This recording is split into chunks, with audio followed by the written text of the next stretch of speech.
আসসালামু আলাইকুম রহমতুল্লাহি আবারাকাতুহু। সুপ্রিয় শিক্ষার্থীবৃন্দ, আপনারা যারা ২০২৪ সালে আলিম পরীক্ষা দিতে যাচ্ছেন, আপনাদের জন্য আমরা আরো একটি গুরুত্বপূর্ণ ভিডিও নিয়ে আমরা হাজির হয়েছি। সেটি হচ্ছে এসএসসি পরীক্ষা ২০২৪ যে অটো পাস দেওয়ার জন্য ছাত্ররা কিন্তু সারা বাংলাদেশে কিন্তু তারা মানববন্ধন করছে এবং তারা পরীক্ষা না দেওয়ার পক্ষে তারা মতামত দিচ্ছে। তারা চাচ্ছে যে অটো পাস যেহেতু যে কোটা আন্দোলনে অনেক শিক্ষার্থী কিন্তু তারা সেখানে অংশগ্রহণ করেছিল। তাদের কিন্তু প্রস্তুতি নেই এবং অনেকে কিন্তু কোটা আন্দোলন করতে গিয়ে তারা আহত হয়েছে। সেই কারণে তারা চাচ্ছে যে পরীক্ষাটি যে না দিয়ে তারা অটো পাস দেওয়ার জন্য সরকারের কাছে আবেদন জানিয়েছে। যেহেতু তত্ত্বাবধায়ক সরকার বা অন্তর্বর্তীকালীন সরকারের নতুন শিক্ষামন্ত্রীর মন্ত্রণালয়ের দায়িত্ব দেওয়া হয়েছে।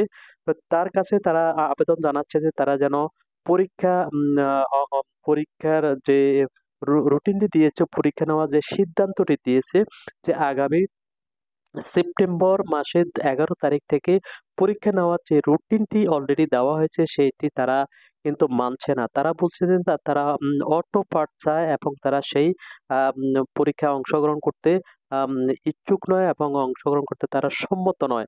যেহেতু একটি সরকার পরিবর্তনের জন্য কোটা আন্দোলন হয়েছে। কোটা আন্দোলনে অনেক শিক্ষার্থী কিন্তু সেখানে তারা অংশগ্রহণ করেছে এবং তাদের সেই পরীক্ষা দেওয়ার তাদের মন মানসিকতা নেই, তারা সেটি বলছে এবং তারা বলছে যে তাদের অনেক স্টুডেন্ট, তাদের অনেক যারা পরীক্ষার্থী রয়েছে তারা কিন্তু আম যে হাসপাতালে তারা ভর্তি রয়েছেন, তারা আহত হয়ে ভর্তি রয়েছেন। তারা ফিরে আসা পর্যন্ত তারা কিন্তু পরীক্ষায় অংশগ্রহণ করতে চাচ্ছেন না এবং তারা কিন্তু পরীক্ষাটি হয় পিছিয়ে দেওয়ার জন্য বা অটো পাস দেওয়ার জন্য তারা চাচ্ছেন। তো আ সুপ্রিয় শিক্ষার্থীবৃন্দ, আপনারা যারা ২০২৪ সালে আলিম পরীক্ষা দিতে যাচ্ছেন, যদি এসএসসি পরীক্ষায় কিন্তু পিছিয়ে দেওয়া হয় বা এসএসসি পরীক্ষা যদি অটো পাস দেওয়া হয়, অবশ্যই আলিম পরীক্ষা ২০২৪ ও কিন্তু অটো পাস বা পিছিয়ে দেওয়া হবে।